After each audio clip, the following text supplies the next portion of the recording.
Hey, I'm Kate. My story ain't like the ones you're used to.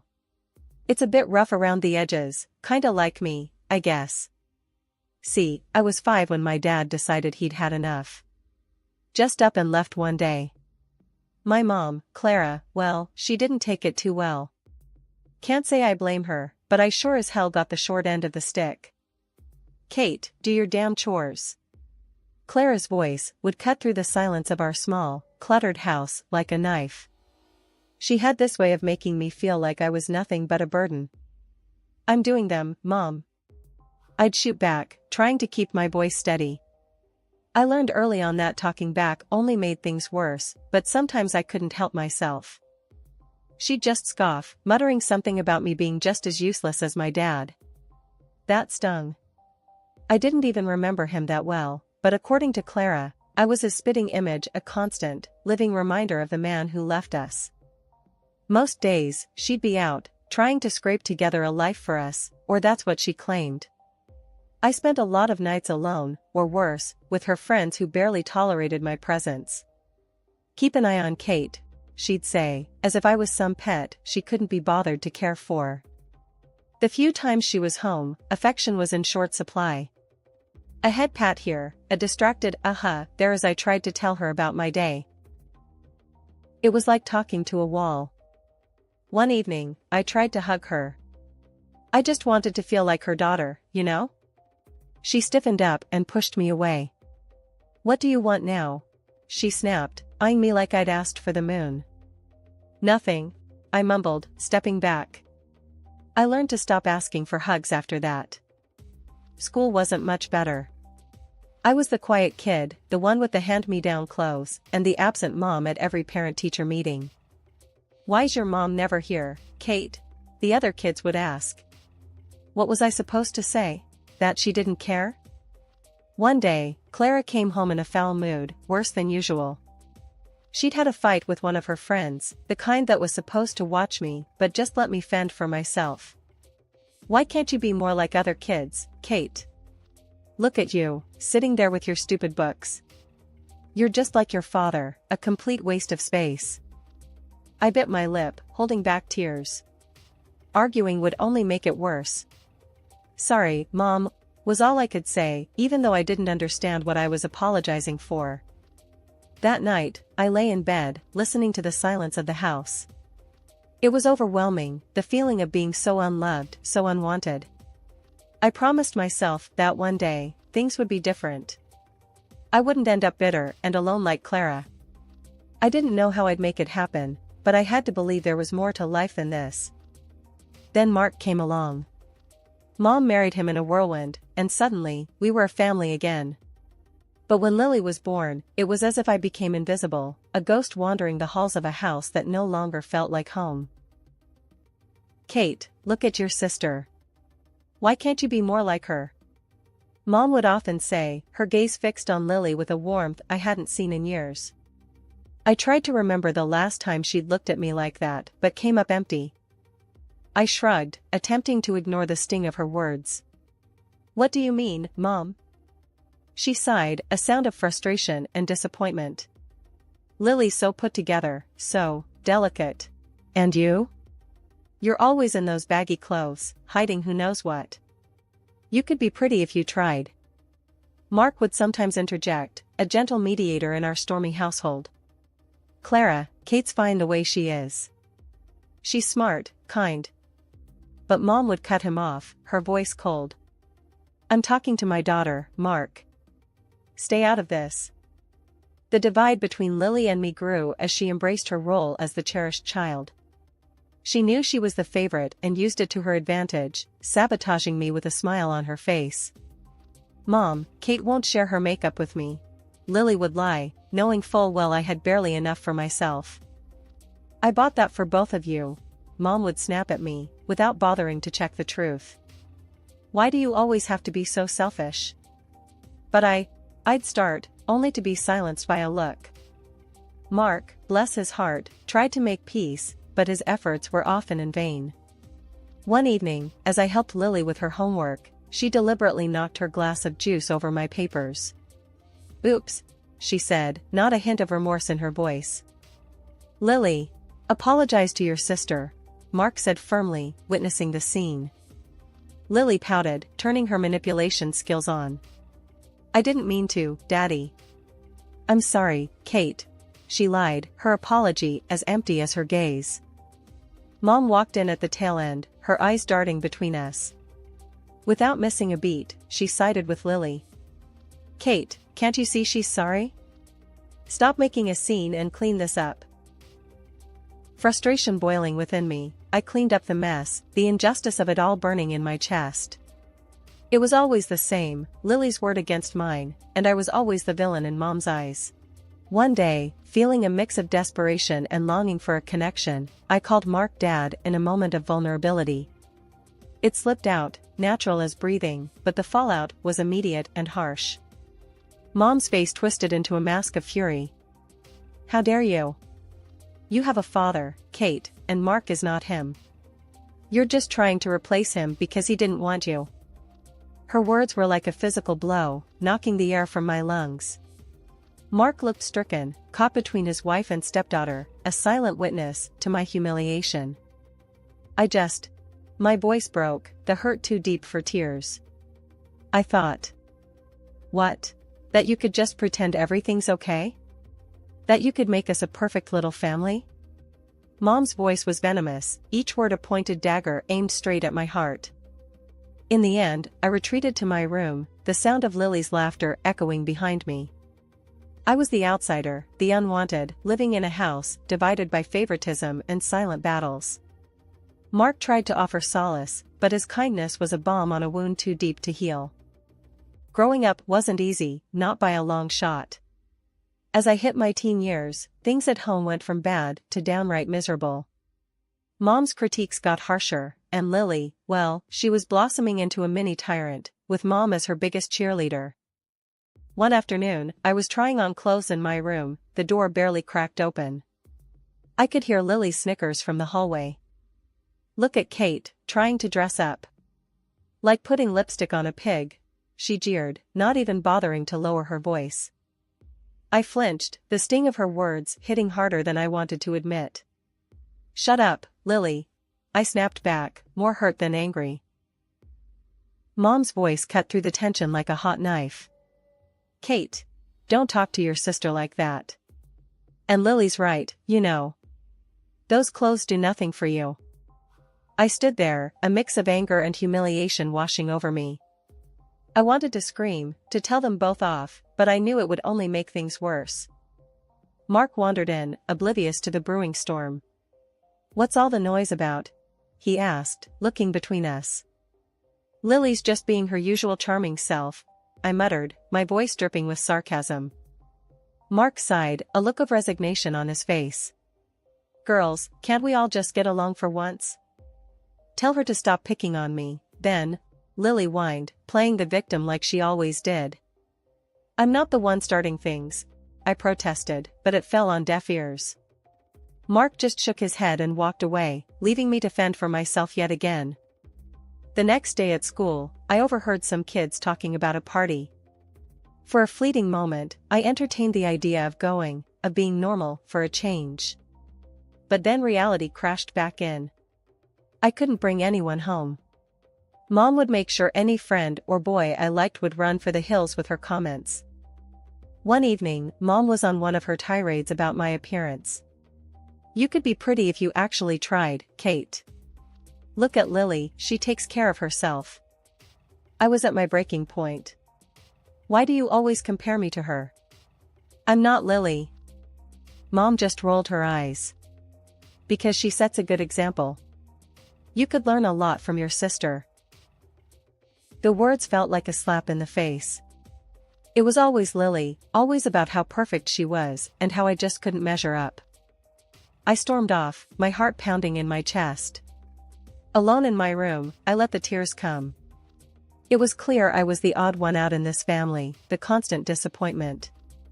And no matter how hard I tried, it felt like it would never be enough. Finding love should have been exciting, right?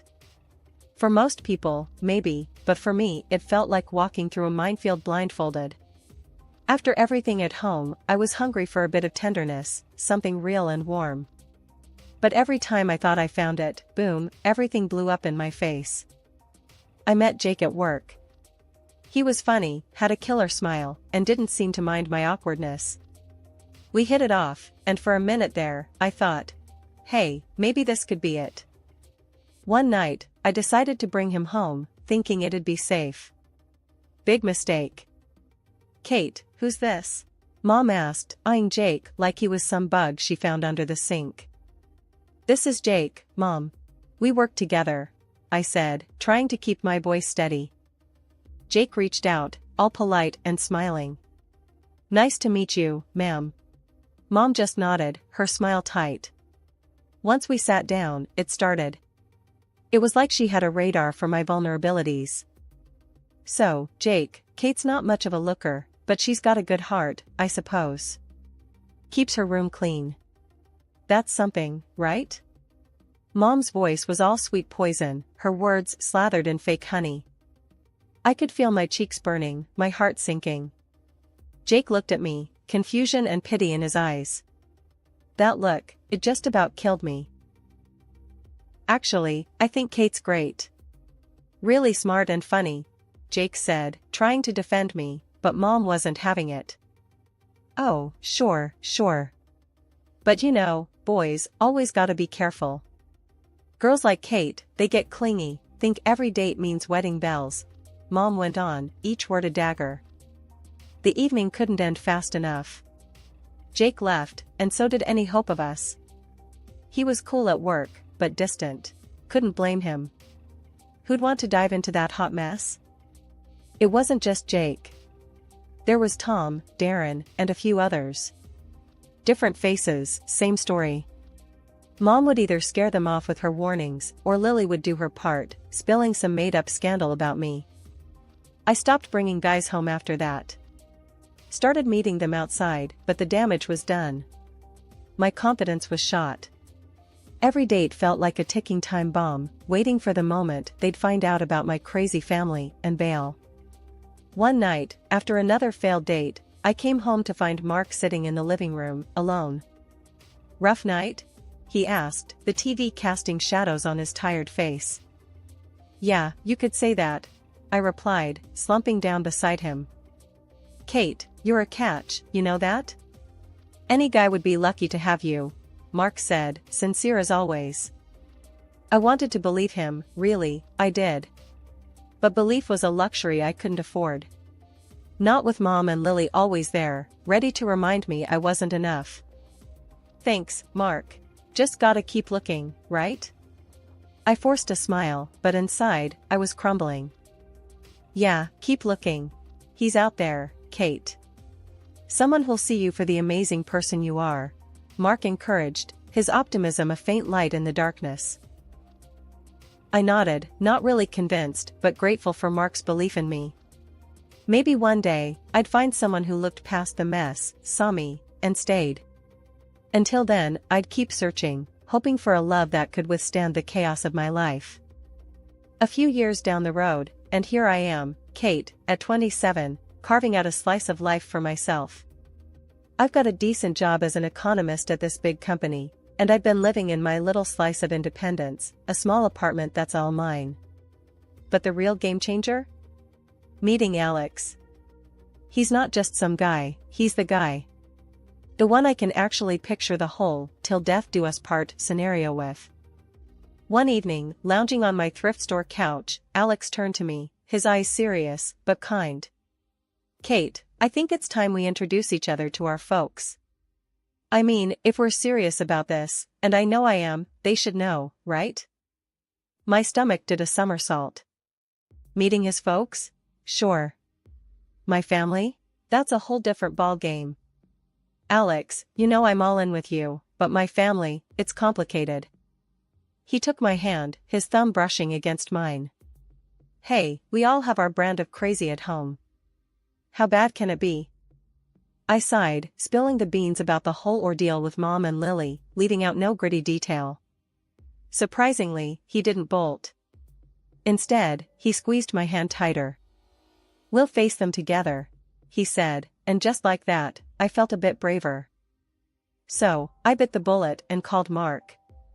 Out of everyone, he's been a steady rock in the shifting sands of my family drama. Mark, I've got news. I'm seeing someone, Alex, and we're engaged. There was a pause, and then, Kate, that's fantastic. When do we get to meet him? Mark's enthusiasm was like a warm blanket. He didn't skip a beat, jumping straight to when, not if. I let out a breath I didn't know I was holding. Soon, Mark. I'm a bit on edge about Mom and Lily. Don't you worry. I'll smooth things over on this end. Just bring that young man over. It's about time there was some good news around here. Hanging up, I turned to Alex, who'd been watching me with a mix of curiosity and concern. Well, Mark's on board. Looks like we're doing this. He grinned, pulling me into a hug. See? Step 1, down. We'll handle the rest just fine. But as the day approached, I couldn't shake off the nerves. Meeting Alex's folks went better than I could have hoped. They were warm, welcoming, everything you'd want in potential in-laws. It gave me a sliver of hope, maybe too much. Now, as I paced the length of my living room, I tried to muster that same hope for the upcoming dinner at my family's house. Alex, ever the optimist, assured me it'd be all right, but deep down, I knew the storm that was brewing. It was going to be a showdown, my past against my future. But with Alex by my side, I felt a tad more courageous. Still, I couldn't help but run through every possible scenario, each ending more dramatic than the last. Kate, it'll be okay, Alex said, catching me mid-pace and pulling me into his arms. Whatever happens, we're in it together. The air was thick as Alex and I approached my mom's house, both of us bracing for what was coming. Little did we know, the evening had a twist in store. Kate, Alex, finally. Mom greeted us at the door, her usual frostiness replaced by a warmth that felt out of place. As soon as we were settled and introductions were out of the way, the bomb dropped. So, Alex, Kate tells me you're quite the big shot, director of your company and all, Mom said, her eyes lighting up in a way I hadn't seen in years. Alex, ever humble, just nodded. Well, I wouldn't say big shot, but yeah, I've worked my way up. That's all it took. Suddenly, Mom was all smiles and praises, hanging on Alex's every word. The transformation was almost comical if it wasn't so painfully obvious. Dinner was served, and the atmosphere had done a complete 180. Mom was laying it on thick, every other sentence aimed at showcasing how wonderful our family was, especially Lily. Lily's just been accepted into the honors program at school, Mom boasted, shooting a look at Alex as if to say, see, we're a family of achievers. Lily ate up the attention, adding her own embellishments. Yeah, I've always been top of my class. I guess it runs in the family. I couldn't help but roll my eyes. Alex gave my hand a squeeze under the table, a silent show of solidarity. Mark, bless him, tried to keep things balanced, mentioning some of my achievements, but Mom steamrolled over him, redirecting the conversation back to Lily and, whenever possible, Alex's impressive career. As the night wore on, Mom's tactics became even more transparent. She was laying the groundwork, trying to cement a bond with Alex, presumably to ensure her place in what she saw as our newfound fortune. Alex, you must come from a very driven family. It's so important, don't you think, to instill those values in our children? Mom said, her gaze flitting between Alex and Lily. Alex, to his credit, handled it with grace. Absolutely. Hard work and integrity go a long way, he replied, deliberately including me in the conversation with a look. As we made our excuses to leave, Mom was all but hanging off Alex, insisting we visit more often. You must come for dinner again soon, Alex. It's been such a pleasure, she gushed, practically ignoring me as we said our goodbyes. Once in the car, Alex let out a low whistle. Wow, that was something else. Your mom really knows how to lay it on thick. I sighed, leaning back in my seat. Yeah, sorry about that.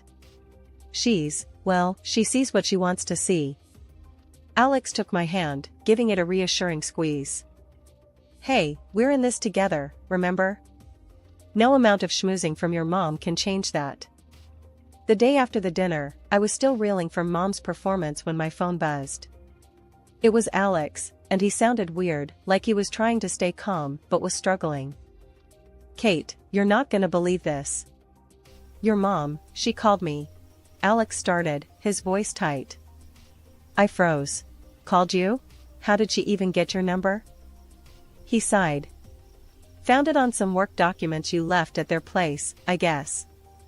But listen, what she said, it's insane. My heart sank. What did she say, Alex? She asked me to leave you. To marry Lily instead. He blurted out, and I could almost hear his disbelief through the phone.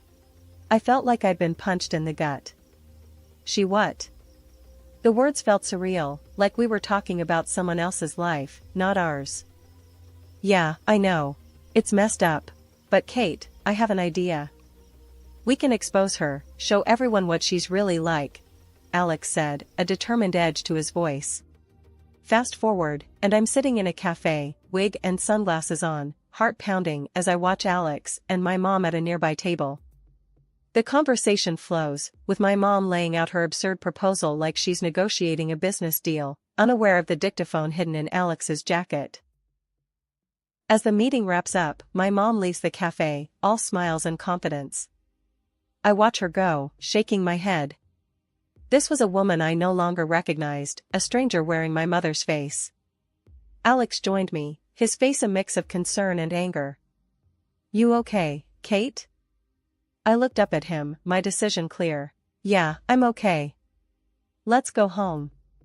We have a wedding to plan.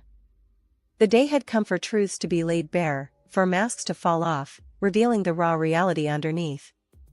I walked into my parents' house, not as the Kate they thought they could manipulate, but as someone who had seen through their deceit. As I stepped in, my mom greeted me with a smug smile, one that made my stomach churn. Well, look who decided to show up. Too bad Alex won't be joining us anymore, right? He's chosen Lily over you. She gloated, her voice dripping with false pity. Mark, standing beside her, looked confused, his eyes shifting between Mom, Lily, and me. What's going on here? He asked, his voice heavy with concern. I didn't respond immediately. Instead, I locked eyes with Alex, who had followed me in. We shared a silent nod, a mutual agreement that it was time to end this charade. Actually, Mom, Alex is here, I said, stepping aside to reveal him. Mom's face faltered, her confidence slipping for a moment, before she masked it with indifference. The room was heavy with anticipation as Alex hit play on the recorder. My heart was racing, knowing the weight of what was about to be heard. As my mother's voice filled the room, you could feel the atmosphere shift. I never loved Kate. Her voice echoed, each word a dagger. And Mark, I married him for his money, nothing more. The recording stopped, but its impact lingered, heavy and suffocating. The silence that followed was broken only by the sound of my stepfather's voice, strained and full of hurt. I can't believe this, Mark finally spoke, his voice barely above a whisper but carrying a storm of emotions. His gaze shifted from the recorder to my mother, seeking some denial, some sign of remorse. But there was none. Mark stood up, his decision clear in his hardened gaze. That's it. I'm done. I want a divorce, he declared, his voice stronger now, resolved. You need to leave the house. The fallout was immediate. Accusations flew, tears were shed, and the fabric of our family was irreparably torn. My mother and Lily, united in their scheme, were now facing the consequences of their actions, isolated by their own greed and deceit. As for me, standing there amidst the chaos, I felt a strange sense of peace. The truth, as painful as it was, had set me free from the web of lies that had ensnared our lives for too long. In the weeks that followed, I focused on rebuilding, on planning a future with Alex, one based on trust and love. We got married in a small, intimate ceremony, surrounded by friends and those who truly cared for us. Mark was there, his presence a symbol of the family ties that still held, despite everything. Mom and Lily? I made the difficult decision to cut ties. It wasn't easy, but it was necessary for my peace of mind, for my happiness. As Alex and I stood together, hand in hand, I realized that this was just the beginning. A new chapter, free from the shadows of the past, ready to face whatever came our way, together.